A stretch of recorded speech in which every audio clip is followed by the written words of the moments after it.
In 1915, we leave our country. We come Yerevan. 8 days we work, and we didn't have nothing to eat. Children crying. I can't say that.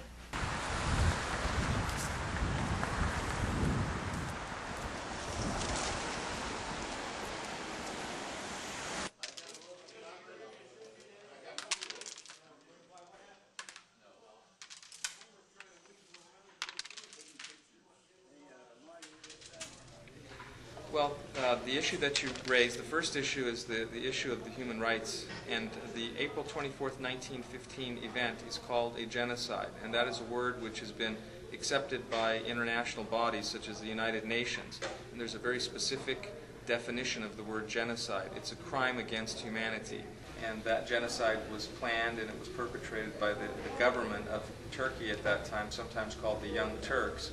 And their plan was to rid all of the Ottoman Empire of the Armenians in order to eliminate what they perceived as a political problem.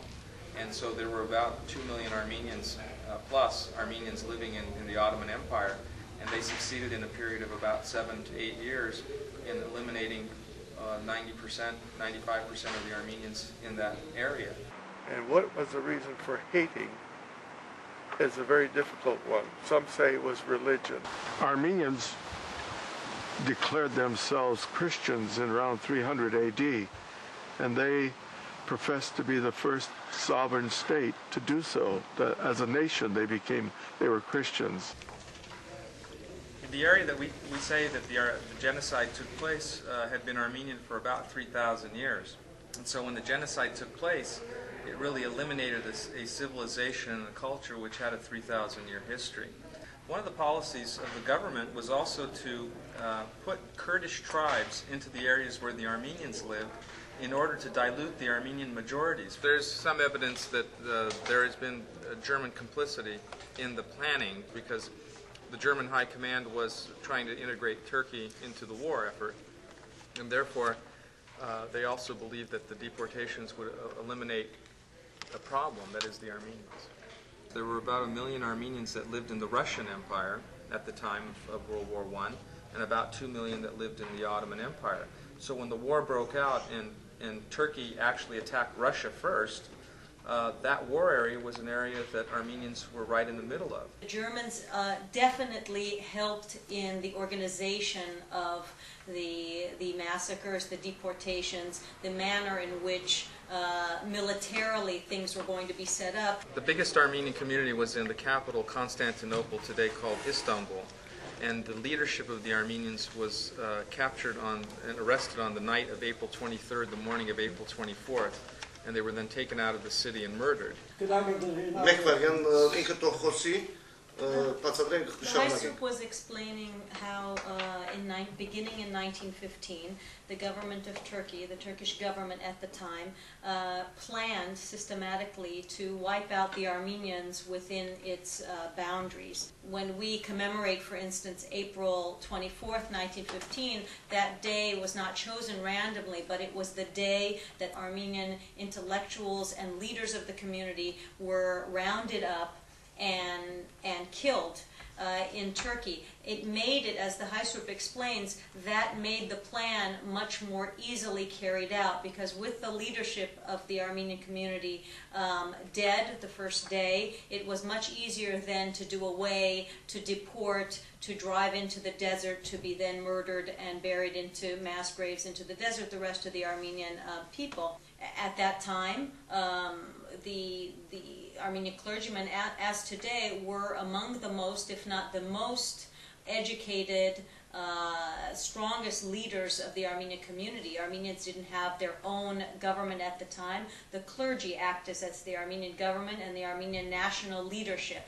So amongst those few thousand, he explains that 1,000 were done away with. The descriptions were so vicious that many he can't even explain today, but beaten viciously, maimed, cut up, tied up and paraded around their community. Once the message went down to the lower level Turks who were actually going to do the murdering, these Turks had a very strong feeling of Islam. And so they almost considered it, correct me if I'm wrong, Heistrup, considered it their religious responsibility to so violently, so brutally kill the Armenian, especially the clergymen who represent this awful religion that they want to wipe from their land. But it was later on, in the 30s, that the Germans started again, and this time they did it to the Jews, the same thing, the genocide, which sometimes I think about it and I say the Jews learned nothing from the Armenian genocide, but then that wasn't their fault either. There were more than 2,500 churches, Armenian churches in Ottoman Turkey. And most of those were destroyed or converted to barns or other kinds of things, to mosques in that period. And the priests were killed as well because they also were a source of leadership. So what happened is that the males first were taken, males between 18 and 45 were drafted into the army and then put into labor battalions. They were disarmed, put into labor battalions, and simply worked until they died. So the male population was basically eliminated. And then what happened is the women and children and the older men were deported, and many died on deportation routes. The reason for the deportations, as given by the Turkish government, was to protect the Armenians in the war, because this was during World War I, by moving them to safe zones that is out of areas of conflict, and then after the war to move them back and resettle them in their homes. The Kurds were settled in the areas where the Armenians lived. They were Muslim by religion, but they were not Turkic by ethnic culture or race. But during the genocide, they were enlisted by the Turkish government to assist in the genocide, and they also participated in the killings and the deportation. However, we must say that there were several Kurdish tribes that actually assisted and helped Armenians escape the genocide, as well as there were some Turks that also helped. She says the Arabs and the Turks are different. The Arabs were protectors to them, and the Turks perpetrated genocide on them. She said the Turks sent all the Armenians out into the wilderness. She said it's just a desert, and it's impossible to survive, nearly impossible to survive. And the idea was to exterminate all of the Armenians. And if it weren't for the kindness of some of the Arab peoples, not one would have survived. The Christian government, big one, they don't want smart people like Armenians live in Turkey. So they back them up.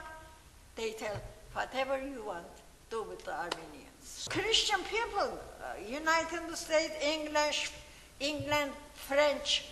I blame everything on Christian government.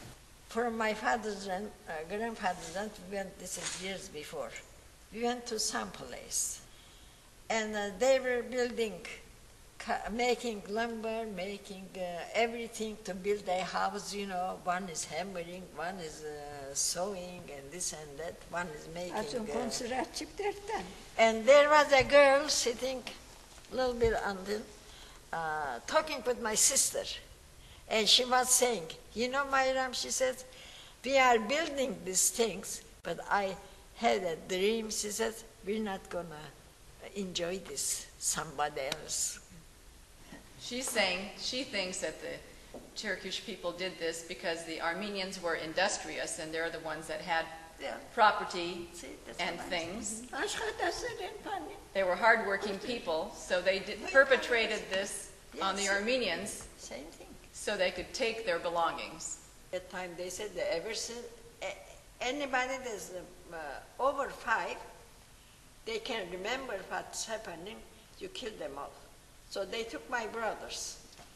And that was the last time you saw your brothers? Yeah, that's the last time I saw them. Of course I saw. Later she saw them. Later. And then next day, they moved us, next day, the women folks, they are just like cattle, hump, you know.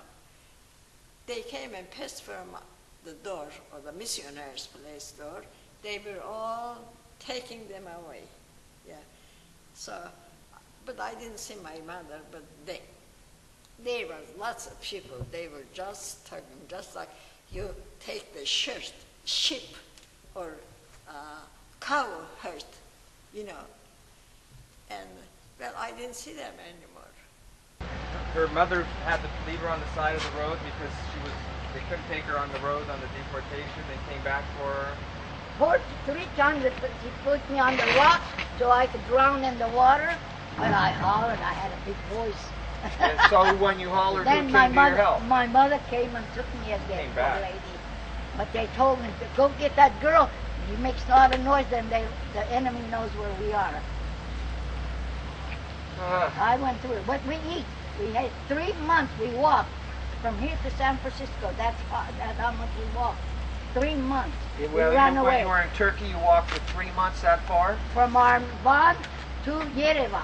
And my grandmother and grandfather, the Dermagradicians that came from Van, my grandmother went through the genocide because she lived in Van, and the Armenians in Van had resisted against the genocide, and then they were able to withdraw with the Russian army and back through Russia, and then that's how they came to California. For 30 days, as the story goes, they fought off 5,000 Turkish soldiers, 1,500 Armenians in Van, and then the Soviet troops came. if I understand correctly. Mm-hmm. And then They did help a little then bit. they pushed the Turkish soldiers away. They went away, the Soviet troops went back, and then the Turkish came back into Van, and then that's when they started burning churches and everything. That walk to Yerevan, which is the capital of Armenia. The Turks could not believe a small group in Van could put up such a fight. So they would get the older Armenians by gathering them in a barn and throw kerosene around the barn and kill everybody that was in there. The Turks would also use the girls by making them undress completely and dance in the nude, and then abuse their bodies. Some were pregnant, and the Turks would tear open their stomachs and take the unborn child out of their mother's stomach with a sword and kill them. Yeah, my mother-in-law's mother had gone to town one day, and they had taken the babies from the mothers and boiled them and fed them to them. Oh, She got real sick. She lost her whole family there. Yeah, and my folks walked with her brother, and they walked for 13 days to get to Yerevan, and my mother buried her baby. Malnutrition, she didn't have enough food on the road. One day they came to my grandfather's ranch. We were there wintertime. 2 gendarmes came, and boy, they closed the door, kitchen door. You could hear with their guns hitting my father and my grandfather. you heard them? And you know, they even poisoned the dogs. They poisoned my grandfather's dog, and that dog never did come to the door, you know. But that day, he was half in the kitchen and half outside, dead. My sister said, pass by, but don't touch. I was holding my sister's hand, and my fingers were like this. Boy, I touched that dog. Then I left. Երբ որ վերադարձել են ալիևս, քիչ խաղաղեր է, զինացուր եղեր է, ըսեր է Հայաստան, Գեսուրիս անունը Հայաստան է։ Հայաստան ըսեր է։ Ես քեզի դեսա եկար, չիրու չամիջ լեցուցիր, բզդիկներուտ տարիր ըսեր է։ Բայց ըսեր է աղ ու հաց ունենք ըսեր է, քեզի չմերցուցի ես ըսեր է։ She explains that her mother-in-law, Baron Sahak's mother, explained to her the whole story. Yeah. And to start out, I find it very interesting that her name was Hayastan, which means Armenia. So Sahak's mother's name was Armenia. So even then, the identity with Armenia was so strong amongst the people, even as they lived next door and together with the Turks. When the genocide was starting in their town, she was living next to a Turkish family, and she ran over to them for something or other, and just at the time she was there, she happened to see the Turkish man of the house, what do you call it, Surel? The knife, sharpening a knife very sharply, and he was holding down a young Armenian woman, a maiden, and was telling her, "Don't worry, I'm getting it so sharp that you won't even feel it." And she witnessed, Baron Sahak's mother witnessed then him immediately cutting this woman's head off, and she was shocked, and she said, "Well, what are you doing? How can you be doing this?" "Don't worry," the Turkish man said, "I won't do it to you because you've got food in your house." Apparently, they would be neighborly and share food with each other. One of the things that he kept mentioning that Roxanne didn't say is the word mortel in Armenian. It is very much associated with the Turks. Mortel means that you cut their throats. It's the most vicious and barbaric way of killing somebody, and the Turks are known for that. Armenians were being... Mortel literally means to skin somebody, to cut to skin somebody, but they used it as the meaning of, basically skinning, cutting the throat. That's how they killed the Armenians in those neighborhoods where Mr. Sahak was living. I, Gabriel, and Mother kept walking day and night, struggling for survival. My mother would keep wrapping our feet with pieces of cloth because they were so raw and bleeding. One day, a Russian soldier, a Cossack, was going by on his horse, and my mother pleaded with him to take me to a safe camp. I didn't want to leave my mother, but the soldier understood my mother and put me on his horse. I kept crying, "Mighty, mighty," which is mother, mother. She yelled, "I will meet up with you in Yerevan. I will find you. Please go." It took all day to reach to the camp where the Armenians had gathered. They gave me food and blanket, and the Russian soldier left. I told the people around me that I couldn't go on and that I had to wait for my mother and my brother. I started to cry, "Mighty, mighty, where are you?" I was all alone all day. And as it was turning dark on the road, I suddenly saw my mother and brother among all the people walking.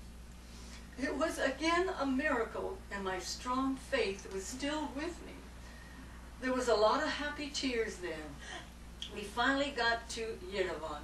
I don't know, did you get the message that after the war was over, all the orphans were gathered up and taken to their respective hometowns so that hopefully they could be found? So all the Trabzoncees went back to Trabzon. That's how she and her one brother, the older one who bit the Turk's hand, that's how they got together. And then eventually, after that, someone who knew them and knew they had an uncle here brought them to America. As we say in colloquial English, the bottom line is Turkey did not succeed. It did not succeed in its plans. When it destroyed our churches, when it destroyed our institutions, it could not destroy, he says, our spirit as a nation, our spirit as a people that rose up again and rebuilt those churches, rebuilt those institutions, and the world is witness to what happened then, and it's witness to what happened now in our rebuilding of our nation and our people.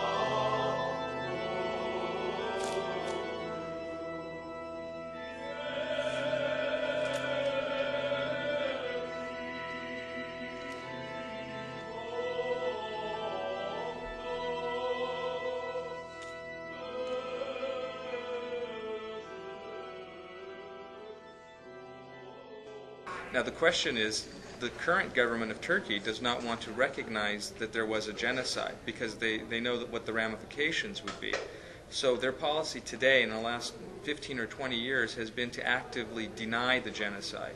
And in order to deny the genocide, you need to get academic people in academics and universities to publish materials which tend to cast doubt on the genocide. And this is what the Turkish government is doing by trying to establish chairs at places like Portland State University and other places by paying the universities $1 million each, let's say, to hire professors who will in some way teach materials and do research which will tend to support the official position. The formation of the Institute for Turkish Studies in 1982 became the springboard for its denials. They have highly skilled and educated scholars, many of them well-placed at places like Princeton and Harvard. So when these places become the locus of denial literature, it takes a level of credibility which changes the nature of the process of denial and elevates it to a fraudulent platform that gives it the aura of a legitimate discussion and legitimate debate. The U.S. isn't going to help the Armenian revive and open up the case again about the genocide because we have a big air base, a place where we can be a watchdog over, say, Iran and Iraq. And we pay the Turks, I don't know, something like maybe a couple of $1 billion a year for the lease of those lands. Well, the United States, of course, has historically been, since 1915, the one country that has the ability to formally declare the genocide of the Armenians as a historical fact, even though it has been declared so by a number of international bodies. The United States, more than any other country, has probably the best documentation on the Armenian genocide. We had U.S. consuls located throughout Turkey. Ambassador Morgenthau himself was situated in Turkey. And remember, we were neutral at the time in 1914, 1915, 1916. In a letter that was written to the State Department in 1996, I believe it was, or 97, I can't remember. One congressman wrote to Madeleine Albright asking for a clarification of U.S. policy with regard to the recognition of the Armenian genocide.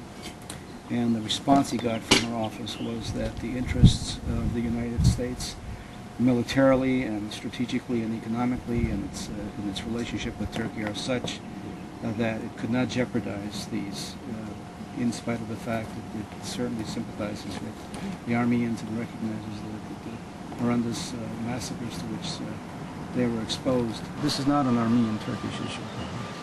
I mean, if you read the United Nations document from 1985, there was a speech given by the member of the Federation for Human Rights, and one of the things he said in the speech, that the Armenian genocide is part of our collective memory and consciousness. To deny the genocide harms us all, and we have a right and a moral obligation to ensure the genocide is taught and not forgotten, because to forget it and to ignore it is to give a purpose to the perpetrators. The issue of the genocide has been developing, especially in the last 10 years, where, and just recently, where, for instance, France, the Senate in France has acknowledged the genocide. In other countries, there's going to be increased pressure on the United States to fall in line with that. And I think things will change, and they eventually will acknowledge the genocide in an international forum. So how can the others say that it didn't happen? What happened to those people?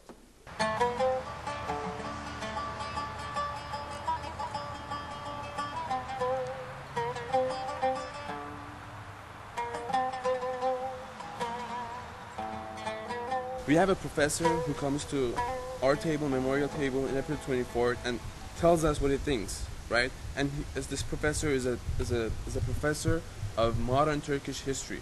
Imagine this individual standing before us as a group, literally shouting, these things, you stupid Armenians. Armenians, there never was a genocide, but I wish there was, you lying pigs. Armenians deserve to be massacred. And if the professors are thinking this way, and we are striving for recognition of the Armenian genocide, it's hard to do that when all the major universities in America are teaching otherwise. And the students who learn from them learn that the genocide didn't happen, or if it did happen, it was a part of a civil war, right? People died because of the internal war that was going on right there. Despite what anybody might say, I think for an instant we all felt really very small. I mean, the professor achieved some measure of success in doing so. That feeling of smallness, I think, turned to a feeling of anger. My grandfather had died the weekend before that, and his whole family of 30 was massacred. He was thrown in a pile of dead bodies and miraculously survived.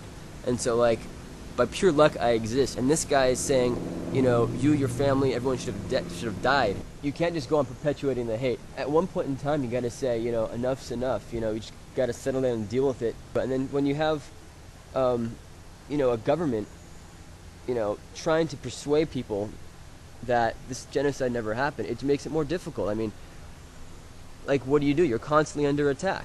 You go to public school and you get educated about the history of prejudice against other groups, African Americans, Hispanics, the Chinese, but really in some sense we remain kind of ignorant about the history of prejudice directed against our own people, because There's at most 1 or 2 sentences about the Armenian Genocide in most history books. It really is, one of the greatest crimes committed against humanity. I don't think anyone would disagree with me if they actually did reading on a genocide. You have to consider where these people are coming from. They're in a country where if they say what is not allowed by the country, they'll get shot. These people, Armenians say, oh, the Turks this, the Turks that. To go and just say, oh, I'm going to convince a Turk to think this, it's difficult. In my own thinking, I think the deeper root is the government has to be reformed almost. If you don't have free speech, how are you going to change your opinion? How are you going to change your mind? I do know a few Turks that I'm friends with, and they hold views similar to the Armenians that in fact it was genocide. There have been problems with Turks coming forward. You have to understand that there is not that much dissent allowed in Turkey and even in this country. The Las Vegas newspaper in 1986 published a very long article by a Turk called Longing to Stop the Bleeding. It was an article in which he wrote about the personal shame and pain that he felt that his government still denies the Armenian genocide. But the consequence of him having published that was that he became the target of a great deal of animus, hatred, personal threats to himself and his family. He ended up moving, actually, out of Las Vegas as a result of this. Well, one of the obstacles currently to Turkish entrance into the European common market has been the genocide issue. So that is a very concrete obstacle to their economic progress. I think that the recognition of the genocide and restitution would be very positive for the Turkish people. And it's the Turkish government which is refusing to do this, to recognize the genocide, but pressure must be brought to bear on them to do that. A great part of the pain of the survivors and descendants of the survivors is in the denial process. Healing cannot begin until acknowledgement comes. And that's true with the victims of the Holocaust, as true with them as it is for the Armenians. And still, it does not heal the memories of those who know what happened in the Holocaust, who have personal relationships with people who survived the Holocaust. Still, the healing begins at the point where acknowledgement comes.